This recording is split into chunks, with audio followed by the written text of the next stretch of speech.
Barat menyampaikan rumus kekayaan itu simpel aja, cuma 3 hal. Ya, 3S. Simpel banget. Apa itu? Saving. Apa itu saving? Hemat. Bukan nabung. Wah, ini keliru ini. Ya.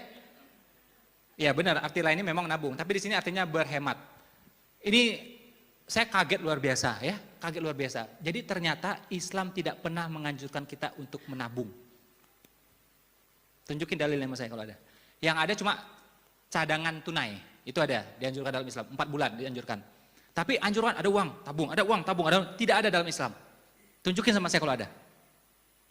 Islam rasional banget, kalau pengen kaya apa? Dagang. Kalau pengen kaya apa? Investasi. Tidak ada perintah untuk nabung. Guru kita bilang, kalau pengen kaya nabung. Kita lihat guru kita, ternyata nggak kaya juga dia. Ya, berarti ada yang salah ini. Ada yang salah dengan ini nih. Ya, dia bilang gini, dikit-dikit lama-lama jadi bosan. Nggak kaya-kaya, bosan kita nabung itu. Nabung, coba mohon maaf ya, bunga di bank berapa? 4%, 6%. Inflasi di Indonesia berapa? 10%. Gimana mau kaya coba? Islam rasional banget, dagang kalau nggak investasi. Ya, dagang kalau nggak investasi. Investasi artinya apa? Ada uang yang diputar, ngasih manfaat. Realnya gini, Islam ini konkret banget, real banget. Ya, jadi kalau agama yang ngajar kekayaan itu Islam yang sangat real, sangat konkret. Contoh, Anda punya uang 200 juta, Anda tabung, ya, Anda tabung, kena pertama inflasi 1, kedua kena zakat 2,5%, 200 juta dipotong 2,5 jutanya, berapa? Sekitar 5 juta. Jadi 5 jutanya langsung dipotong. Tapi 200 juta Anda putar dalam bisnis, untungnya 20 juta, yang kena zakat itu cuma 20 jutanya. Ya, 2,5 kali 20 juta. Jadi penaltinya lebih sedikit. Kurang lebih seperti itu. Ya, jadi Islam menghargai uang yang berputar. Ya, Islam menghargai uang yang berputar. Ketimbang diam seperti itu aja. Ya, makanya saya tidak ketemu dalil yang mengatakan disuruh nabung dalam Islam, tidak ada. Ya, tidak ada sama sekali. Yang ada adalah cadangan tunai. Laki-laki baiknya menyiapkan cadangan tunai buat istrinya itu 4 bulan penafkahan. Biar istri itu tenang.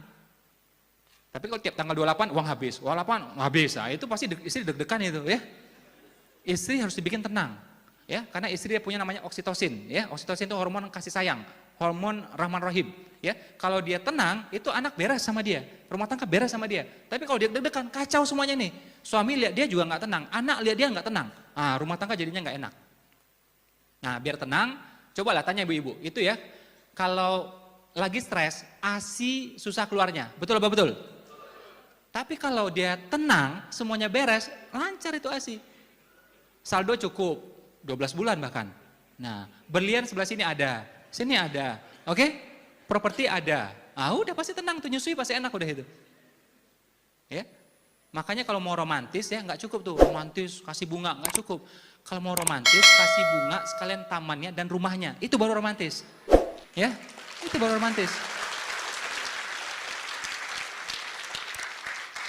Wanita boleh cari nafkah, tapi tidak ada keharusan, tidak ada anjuran.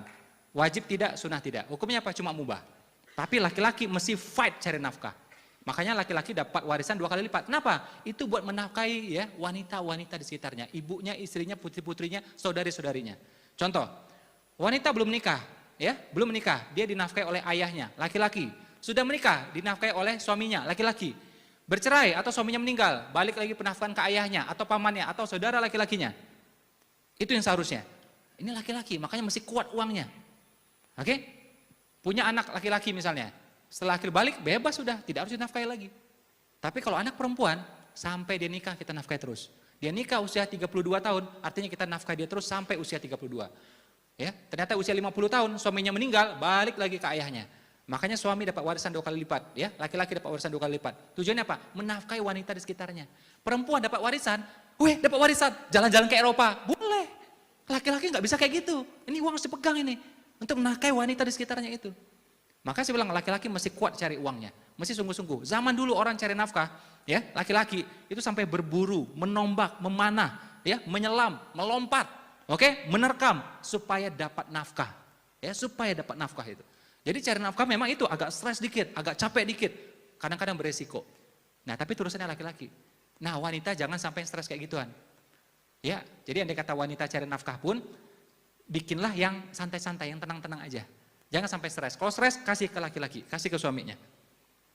Makanya kalau laki-laki dibanding wanita, wanita tidak harus bisa cari uang. Yang penting apa? Bisa minta uang. Itu aja. Bisa minta uang itu aja udah cukup. Ya. Ada juga wanita yang jenisnya jago nyari uang, jago banget nyari uang. Suaminya udah sembunyiin uang, dia bisa ketemu, dicari sama dia. Ya. Itu jago cari uang itu, ya. Suaminya pas tahu langsung bilang, ini uang sial ini. Ini uang sial. Udah capek-capek disembunyikan, ketemu juga uang sial berarti udah itu. Sial beneran sudah itu, ya. Nah, jadi itu saya bilang, memang kadang-kadang rumah tangga itu rumit sedikit ya. Rumah tangga rumit itu wajar. Kalau rumah tangga sederhana semua itu bukan rumah tangga, tapi rumah makan itu. Oke? Ada yang ketawanya 2 menit kemudian gitu ya. Nah, itu micin efek ya. Nah. Jadi memang seperti itu. Laki-laki mesti kuat cari nafkahnya. Oke? Berhemat ini perintah buat dua-duanya, laki-laki dan perempuan, tapi lebih utama buat perempuan. Karena perempuan itu sifatnya yang menjaga hartanya suami, hartanya keluarga, ya, anak itu wanita yang menjaga. Jadi berhemat lebih banyak ke perempuan. Walaupun ini tidak gampang bagi perempuan. Karena perempuan manapun pasti hobi shopping. Miskin sekalipun hobi dia shopping. Ya. Nggak punya uang misalnya, uangnya sedikit, ya udah pergi ke mall cari murah-murah, karet gelang lah, apalah gitu kan. Nah, pokoknya belanja aja udah gitu, ya. Betul ini? Nah, iya pasti. Kalau wanita sehat normal pasti hobi shopping, ya. Dia ada masalah, nangis, dipeluk nggak diam, ya. Dicium nggak diam, ajak ke mall, langsung lincah banget dia itu. Itu fitrahnya wanita. Jadi kalau Anda melarang wanita untuk shopping nggak bisa. Anda debat sama wanita itu persis kayak install software, nggak mungkin menang debat. Harus dibilangnya yes saja, yes, itu aja udah tuh. Kalau nggak keinstall itu ya. Baru bisa jalan semuanya itu. Nah, artinya apa? Tinggal diarahin wanitanya supaya shoppingnya untuk keluarga, untuk rumah tangga dan diatur budgetnya. Cuma itu. Kalau dilarang nggak mungkin. Oke, dilarang nggak mungkin. Diarahin aja, ya, diarahin aja. Saving, hemat satu. Sekaya apapun Anda, berapapun income Anda, tapi nggak bisa saving, nggak bisa hemat, nggak bakal kaya, ya, karena bocor terus dia, bocor terus. Dan barang tuh nggak ada selesai-selesainya. Tas, Kate Spade 4 juta, Michael Kors 5 juta, naik lagi, ya, Gucci 6 juta. Kapan selesainya coba? Louis Vuitton 12 juta, ya. Selesai Louis Vuitton? Enggak, ada lagi yang lebih tinggi lagi. Chanel 60 juta. Ya. Selesai? Enggak, ada lagi YSL 80 juta. Ya. Selesai? Enggak, ada lagi lebih tinggi. Hermes. Hermes pun ada lagi macam-macam. Limited edition lah, inilah. Enggak selesai-selesai. Mau berapa M pun ada harga tasnya. Ada. Gitu. Ya. Jadi kapan selesainya coba? Oke? Nah, jadi kitanya yang ngerem ya, kitanya yang ngerem. Saving, hemat. Yang kedua selling. Makanya orang kalau tidak suka selling, pasti hidupnya gitu-gitu aja.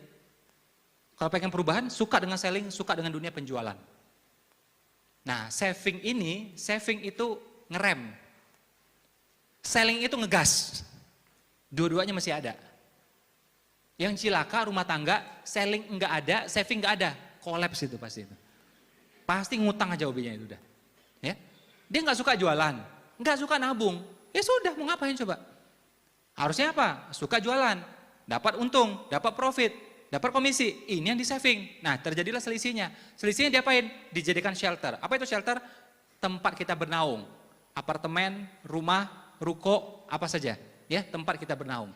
3S rumus kaya cuma ini. Cuma ini, cuma ini, cuma ini. Ya. Kalau orang barat mengatakan ini, tapi kalau kita tambah lagi ya bersedekah, berbakti sama orang tua, oke, duha ya, dan macam-macam.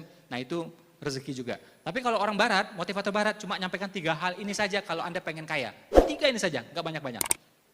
Saving, selling, shelter, cukup, kaya sudah.